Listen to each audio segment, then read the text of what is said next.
I think almost everybody who's watching this podcast would have seen Doc somewhere or the other. But still, as a very quick one, Doc's one of India's leading robotic oncology surgeons.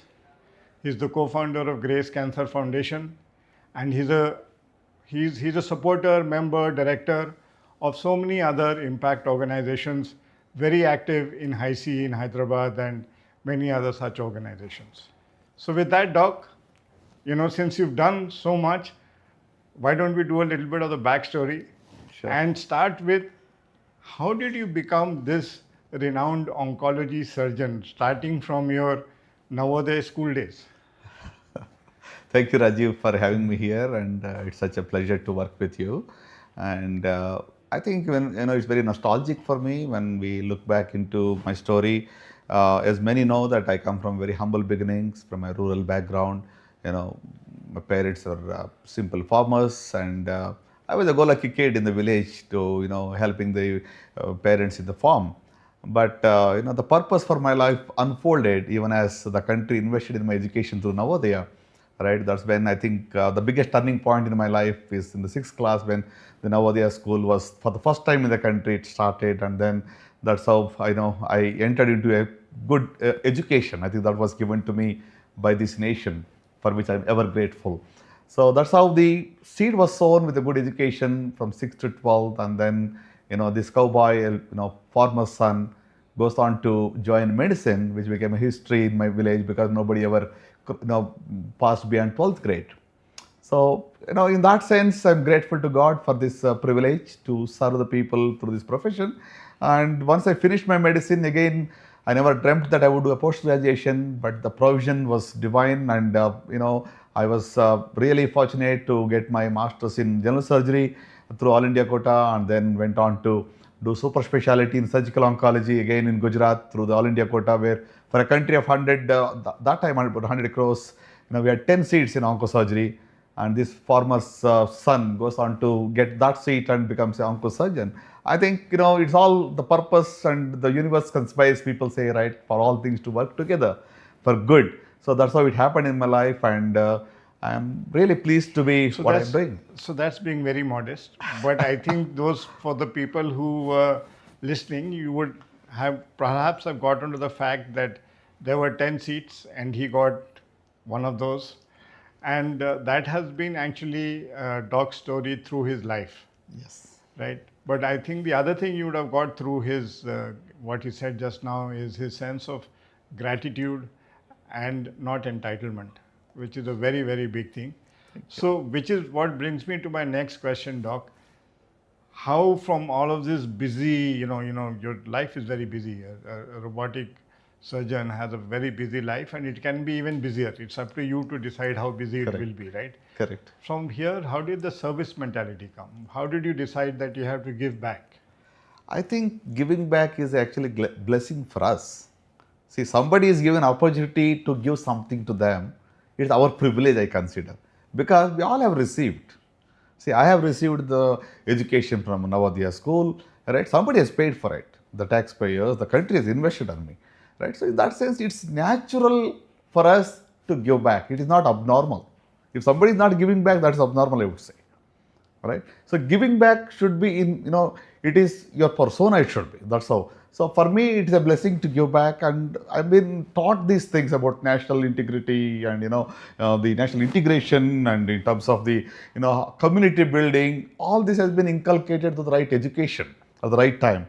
So I think over a period of time, this has strongly influenced the way I think and want to give back. See, I think to be able to serve someone is a wonderful opportunity and a privilege, which not many people have in that sense. Right, so I think that's how the whole concept was ingrained in my mind through the right education and what the country has done in my life. So we need to give back. Again, there is a story here which I will go to, and I think the best way I can go to that story is by saying, how did the name Grace come in Grace Cancer Foundation? See, if I had to be a little bit philosophical, grace is actually an unmerited favor, right? So for someone, Even if they don't deserve, if you give something to them, they don't ask, they don't seek, right? But for me, when we started the Grace Cancer Foundation, it's an acronym. Of course, we believe in God's grace, right? But the acronym is Global Research and Cancer Education. That's what GRACE stands for, right? So how can we have a global impact in research, in cancer awareness, cancer education, and in cancer care holistically? So I think that with that in mind, the name GRACE was put. So the full form of GRACE is Global Research and Cancer Education. Doc, again, just building on that acronym, right?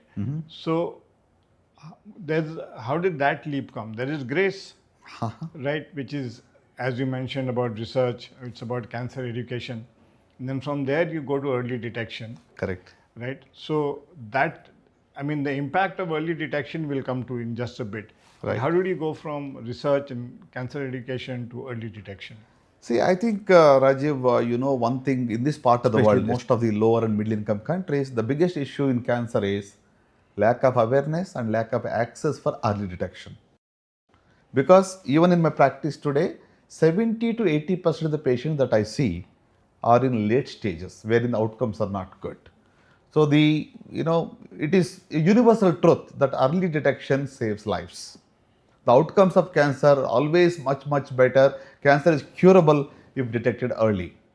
So given that notion, why can't we take this across to the communities and sensitize them, create awareness, and because if you look at the screening rates in this part of the world, it is not even 2%. So even in urban, it is not even more than 5%. So given that, I think there is an unmet need here. That's what pushed us to focus on early detection other than just awareness and research, what we initially started off with. Again, docs being modest, because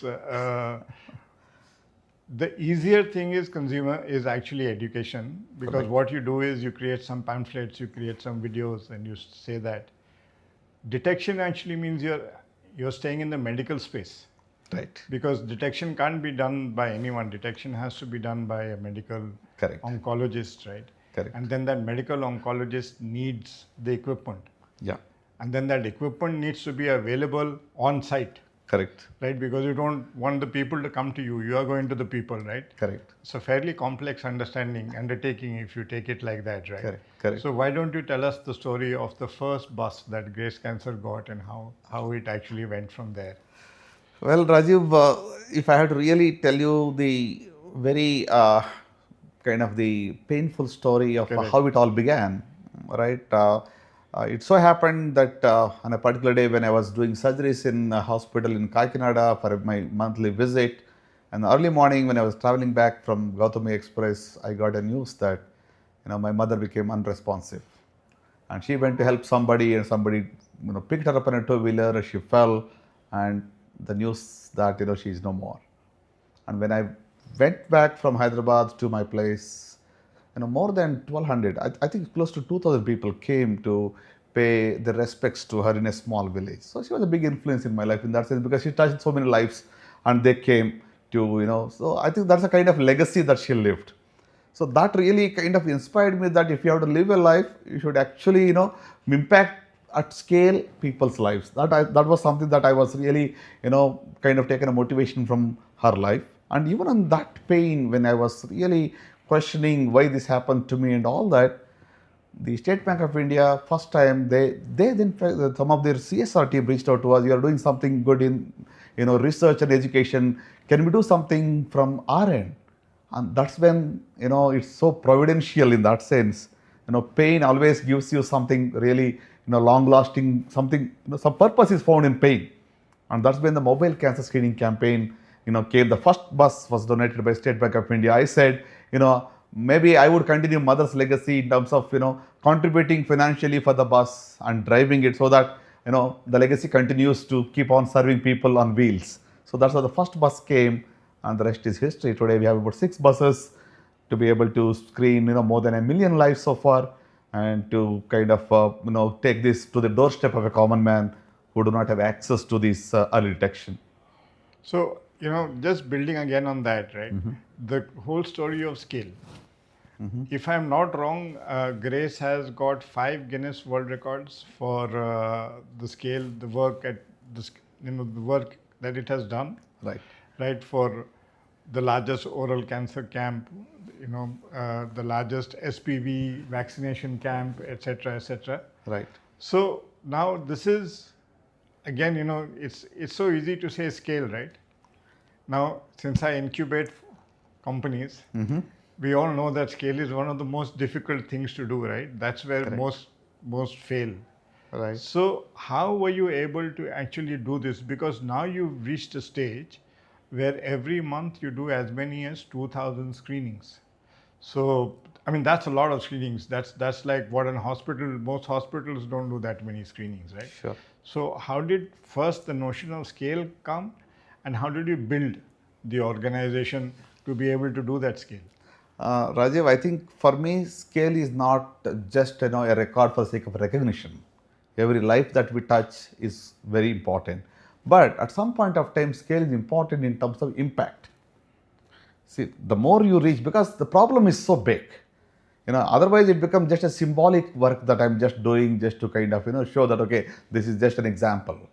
This has to reach, this has to be democratized, right? So that's when I think the very idea of taking this, mobile buses across geographies, multiple states. We've done work in Orissa, we have done some work in West Bengal during the COVID times, especially in that, cyclone times. Correct. And then we've been able to do a lot of work in other states like Karnataka, Maharashtra, and Andhra Pradesh, Telangana, of course, is our core, areas of work. So I think, once you have a right purpose, scaling is natural for us to, have a higher impact.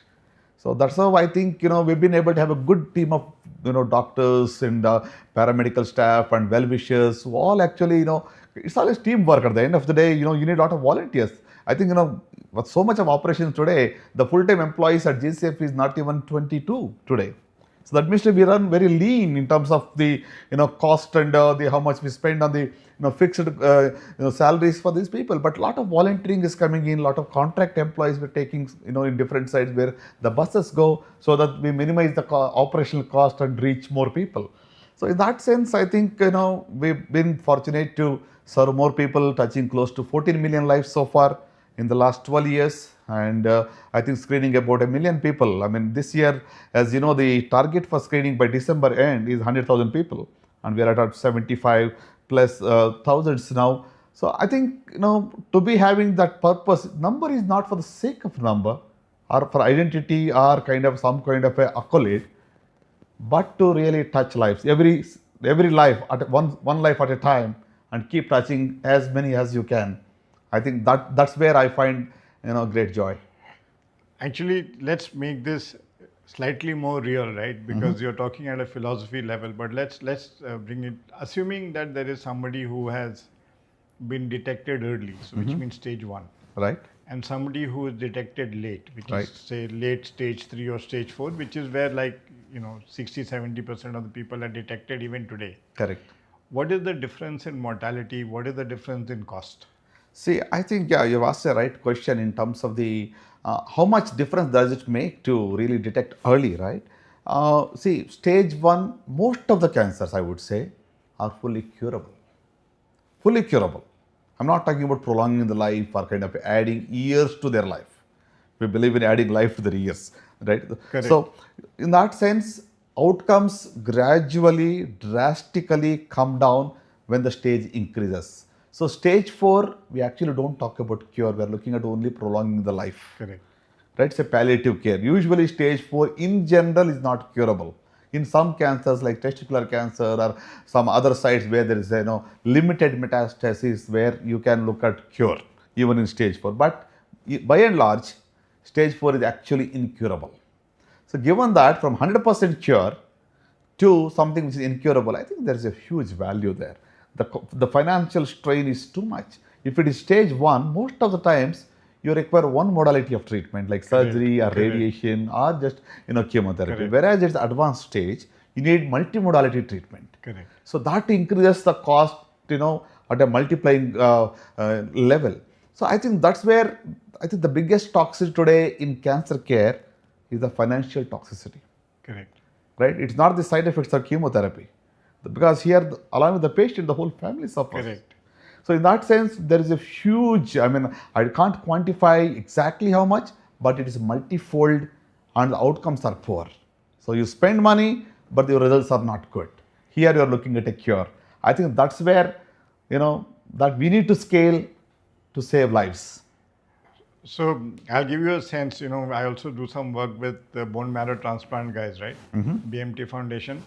So between stage 1 and metastasis, the difference is between 30,000 rupees per year to 60 to 70 lakhs for a single cure. That is the Tremendous, huge scale of the difference that is there. So I mean, 30,000 most people can kind of with some difficulty manage. 60 to 70 lakhs, most people are going into debt. Yes. So that's the difference. I mean, Yes, huge. Right. So the difference is phenomenal. Yep. So moving on from there, Doc, I think one of the things that very few people talk about is the tremendous innovation that you have made that makes this possible, which is the cost per screening. Right. Right. Yeah. So can you talk about what is the cost per screening now and how you manage to keep it at this level? See, scale is possible when the cost is as low as possible. Now it all depends on again what all tests you include in the screening, but at least to look at 4 most common cancers. For example, oral cancer, lung cancer, breast cancer, cervical cancer. These are the topmost 4 cancers. Right? You don't screen for every cancer. There are more than 100 types of cancers which you don't have to really screen for them. Screening is for public health issue which is very common that we do. Now, if the cost per screening is less as possible, you can reach to more people. That is the very simple logic with which we work. And initially when we started, the cost was more than 1,200 to 1,500 per patient. Now gradually we're able to bring that down to around 400 rupees, which includes a mammography, pap smear, X-ray, oral examination, screening for diabetes, hypertension, and also do any biopsy for those there is a suspicious lesion. So in that sense, we've been able to really bring down because of the optimal resourcing. I already mentioned to you, right? Our overheads are very less, and that's how we're able to. A lot of volunteering is also coming in, but again, you can't depend entirely on volunteering because it is episodic. So consistently performing, having the quality, is very important. But one good thing, even as we could bring down the cost, what we have realized is bringing technology and innovation. I think that's where tele-oncology, we have now digitized the entire process now. The entire screening process is now online or digital. People can have a dashboard to see in which village, what screening is happening, what are the real-time outcomes. All that can be now, tracked from anywhere in the world. I think that's where we have been able to really make this much more, not only cost-effective, but scalable also. All right. In fact, I think what you've done is you married 3 things to make this happen. One is that you've created a good mix between the volunteer and the permanent staff. Correct. So that's great. Yes. The second thing that you've done is that you've gone to places where people don't go. Correct. Right. So that's literally you're reaching the unserved. Yes. Not just people don't go in terms of access to cancer. It's access to medical facilities, which is the problem, right? Correct. And the third thing, I think, which lot of impact organizations don't give enough emphasis to, is that you have created protocols. Yes. So the entire process is protocol driven, which is embedded in a software system. Correct. Which is what actually enables people to walk in, because otherwise you would have a huge cost of training. You can have a lot of volunteers. Correct. But then every time a volunteer goes, you have to train the volunteer. Correct. Whereas since it's embedded in a software system, Correct. the transferability is very simple, right? Yes. So I think first you need to talk to us a little bit about the protocolization, embedding it in software, and the fact that you are a doc and therefore you understand the value of this. Correct. So how did, and so this whole process? Sure. I think, what we call as the process is called as the GCF way. It's an 8-step, well-defined, systematic, approach to do a comprehensive screening for NCDs, including cancer. So, right from the registration to, their vitals, to their consultation, to their mobile bus screening test, to again back to consultation, their pharmacy, follow up. This is the standardized 8-step process which is repeatable, replicable and scalable. So I think that is one thing that, time and again we have done thousands of camps, so we've learned our lessons through that, to standardize the entire process. So now anywhere, any village, people just follow these 8 steps. Right, so anybody, even for the first time somebody comes for a screening, camp, they'll be able to follow the protocol very easily, and it is easy to teach and train also because we have simplified the whole process. And now on top of this, we have added the digital protocols. We have added the new software developed, which is kind of very innovative. And as I mentioned before, kind of gives you a real-time display of what's happening, resource optimization, waiting time for people. All that can be, calculated real-time. So in that sense, yeah, we've been able to make great progress through this kind of an innovation with, protocol being standardized. And just in case people were thinking that, the education part has been left behind, that is not so. Correct. That's, I think, one of the big things is happening on this Saturday, on the 12th. Yes. Which is the Grace Cancer Run, which is Sunday. Now Sunday, which is now an annual event and something that's part of the calendar, not just in Hyderabad, but in a few cities in India and some cities around the world as well. Correct. So how did GCF conceptualize the run? Right. And what are your expectations from the run? I think, Rajiv, one of the flagship events of Grace Cancer Foundation is the Grace Cancer Run, what we call it the Global Grace Cancer Run. What we started as a small, kind of a cancer awareness drive or a run during the month of October, which is the Breast Cancer Awareness Month. In 2018, we started the first edition with about 3,000 to 4,000 people.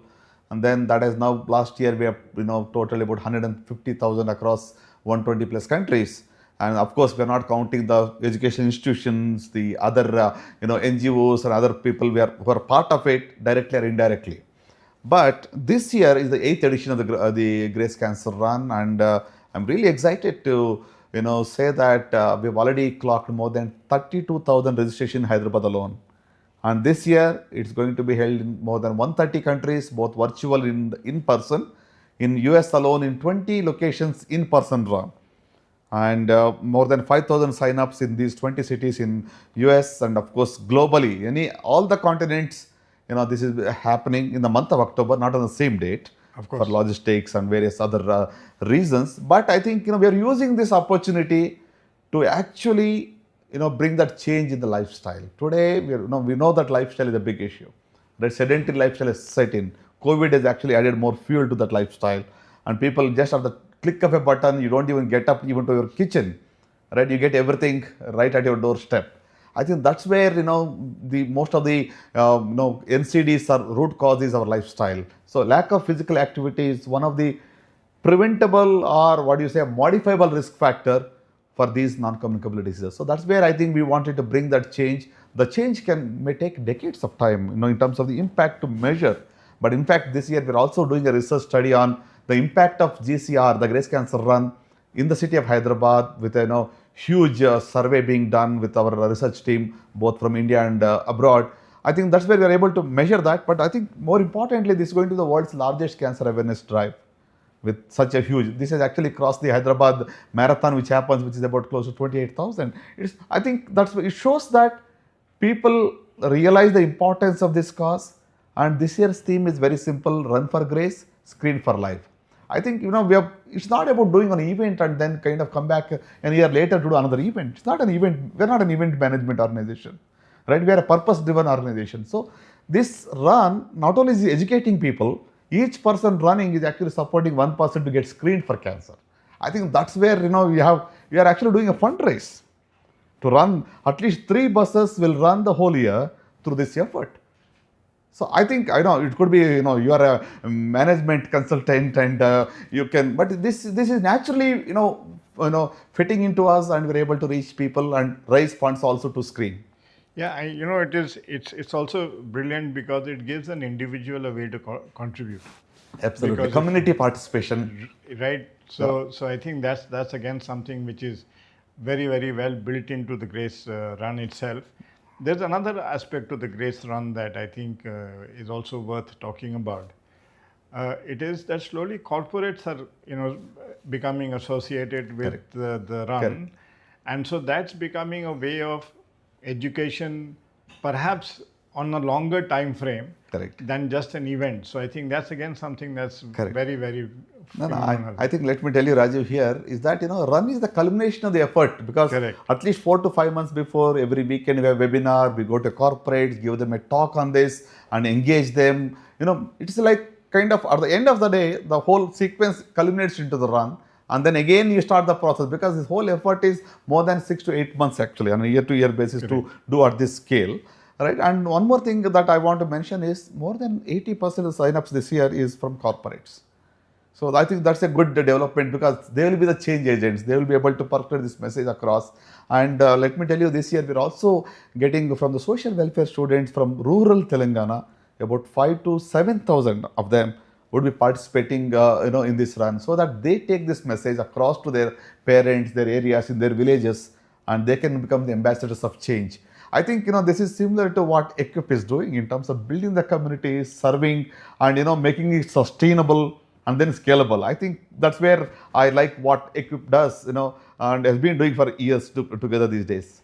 So before we go to Equip, and that was a nice segue, but I'll just come back to the work that you did with the Navodaya schools, right? Because the Navodaya schools were tremendous ways by which the Grace Run happened, and by which the education happened, and there are phenomenal stories there. Yes, and then I think more than almost close to 500 schools across the country participated. More than 4 lakh students and teachers were part of this drive. About 100,000 police people from Andhra Pradesh were part of this drive. So in that way, I think to be able to make these right at their young age, during their school days. See, tobacco prevention, if you can prevent somebody from tobacco addiction, you are actually preventing about 40 to 45% of the cancers. Straight away, one cause, right? So similarly, HPV vaccination. So this awareness, basic things which people don't, even if they are aware, they don't implement or practice. I think that's what we are giving them as a takeaways. Even during this run, we have kept 5 takeaways for everyone, repeatedly emphasizing on that, because it's all about the cause and the purpose.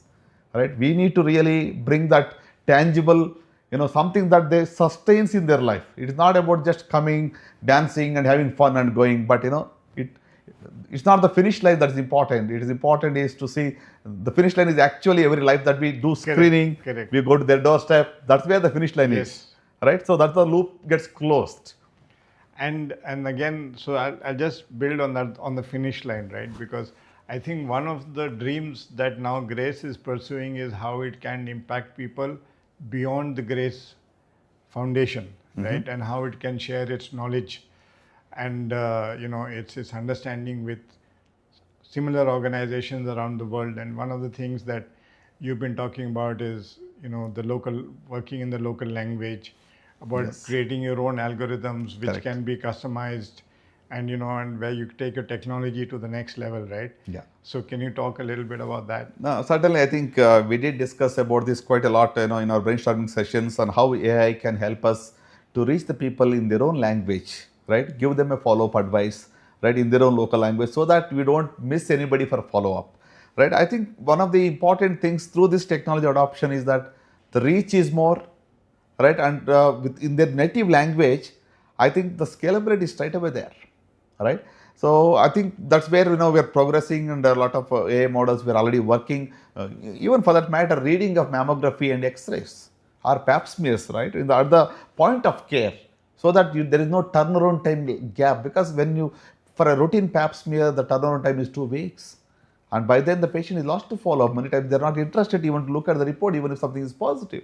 So I think if you can able to give the reports in the real time manner, the same day, I think that's where you are able to close the loop and give a meaningful service to them, not just doing an exercise of doing some tests, but the closure is made, that too, as rightly said, in their own understandable language. Right? If I give an English case sheet for them, it doesn't matter to them at all. They don't understand. It's just a piece of paper for them. And now to be able to something on their own phone, because these days almost everybody is using a smartphone or some, which in terms of technology, the adoption of mobile is very huge, right? Correct. So I think they feel empowered, when you communicate with them in their local language. I think that's where the transformation is happening, and I'm more excited on that as well. And so now let's bring the notion of, one of the things we always need is finance. Correct. And the Grace Run is one way. There are people from Tana who support us, and we are very grateful to the Global Grace Foundation for their Yes. support. Correct. We are also very grateful to the corporates who have helped us in our journey, Yes. to the volunteers. Correct. But as we scale, one of the things we are looking to is more institutionalized funding where people recognize the work that we do, they value it, and then they say, okay, this is something we'd like to be associated with it, right? And that's where I think the social stock exchange starts becoming very meaningful, because it's a way where automatically the value and the transparency and the scale Correct. starts becoming visible to a whole community of people Correct. who would want to support such things in building the country out, going back to your first theme of giving back and national integration and so on, right? Correct. So, are you excited with what is happening at the Social Stock Exchange? No, absolutely. For the first time when this concept was launched and I was, told by Lakshman Narayan Garu and the Equip team, I was super excited because the first time I heard a term called social return of, investment, right? ROI, right?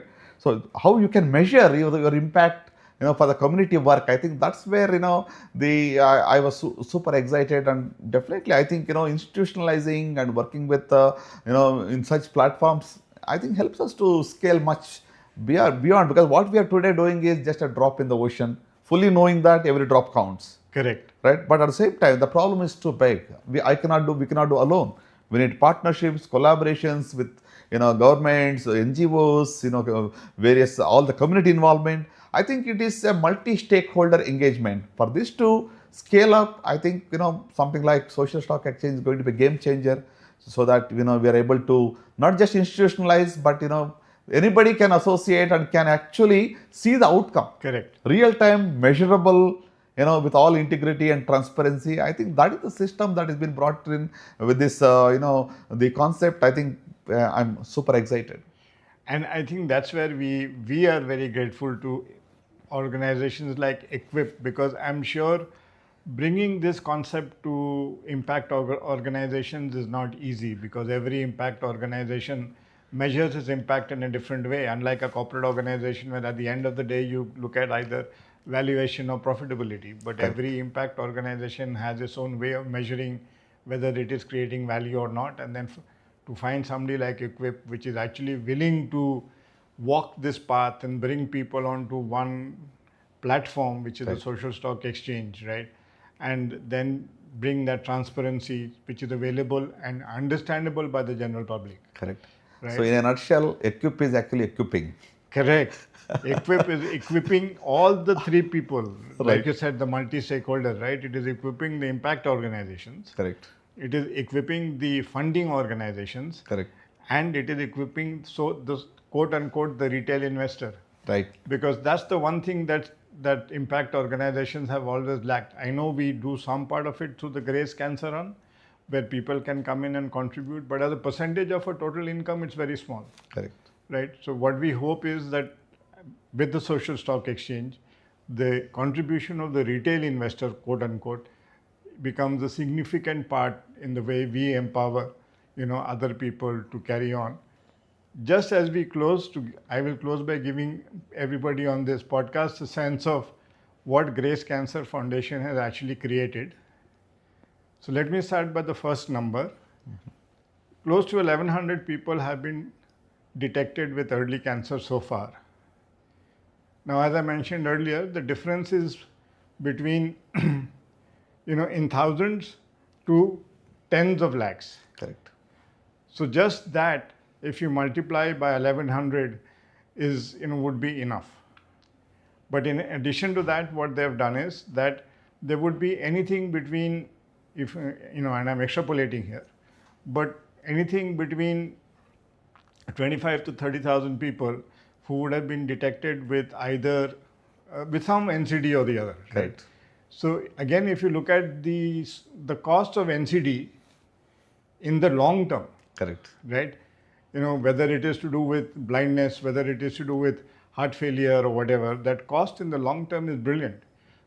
So if is not brilliant, it is actually huge. So if you catch it and you give them a way out, then again, not only are you making their life better, you are actually making them more productive, right? So that's another impact that Grace has had over this period. In addition to this, what Grace has done is that it has gone to places where there are no PHCs. Correct. I'm not even talking about going to places where cancer detection does not happen. It is going to places where there are no PHCs. So for the entire village, sometimes, it is their only contact Correct. with a medical staff for the whole year. Correct. Right? And You always say, wherever there is a road, our bus goes our there. bus goes there, right? Yeah. Right? So again, and then just what Grace did during COVID, right? I think what they did was so phenomenal that it's actually a Harvard case study today. Yeah. They set up a hospital for COVID patients in roughly 6 weeks from the time they thought about 6 it. days. No, I'm saying from the time you thought about it, you got the funding, got the ventilator. 6 days. 6 days. From concept to implementation. Implementation. Because time was of essence. Correct. So wave 2, so many lives were being lost the time. And also there again, right? You started with the concept of holding, and then took it to ICU. Right. Right. Correct. So and then once it was over, instead of hanging on to it and pumping money and all of that, you were smart enough to say, okay, now the crisis is over. Let us dismantle it. Correct. So that our focus remains what it should be. Right. Correct. So therefore, that again is brilliant. So that's what happened during COVID. If you want to look at the Guinness records that Grace has done, don't look at it because of what Doc said. It's not scale. It's scale for a purpose. So there again, introducing HPV vaccines in schools. Yes. Introducing the notion of oral care in villages. In fact, everywhere where a bus goes, there is actually education around oral care, right? Correct. So you can look at, I don't know how many thousands of villages we've covered. That's some number of places where, oral care education has happened. And I can go on and on, but I'll just close simply by saying this, that very often we sit back and we say, what can we do? Dr. Chinnababu Sunkavalli is an example of what we can do. So thank you so much, Doc, for your efforts and for your time. Thank you, Raju. Thank you so much. Thank you, Ekop.